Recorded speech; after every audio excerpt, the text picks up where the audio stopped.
Assalamualaikum warahmatullahi wabarakatuh. Wilujeng enjing sampurasun.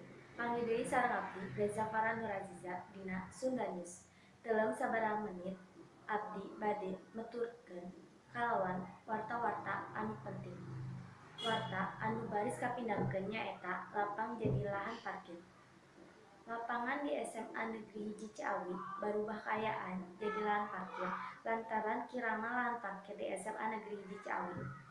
Kanggo informasi salengkapna, urang sambungkeun ka rencang abdi nu geus aya di lapangan. Mangga Winda sampaikeun informasi anu anjeun tiasa. Ayeuna ieu simkuring aya di lapangan SMA Negeri Hiji Ciawi, nyaeta sakola rujukan di Kabupaten Bogor. Lapangan ieu dijadikan lahan parkir ku pihak sakola margi kirangna lahan parkir. Lapangan ieu tadina mangrupa lapangan basket. Lapangan ieu atos tilu warsi dijadikeun lahan parkir. Biasana sabot sabalikna sakola lapangan ieu rame kalawan siswa anu ngabantun motor. Saban siswa dikenakeun ngawaragan 1.000 kanggo mayar kadamel anu ngajagi lahan parkir. Dina hiji dinten aya kirang langkung 250 kendaraan bermotor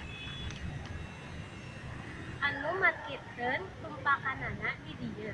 Jumlah eta teu acan ditambah kalawan tumpakan kadur para guru. Sakitu disimkuring salanjutna simkuring kembalikeun ka studio.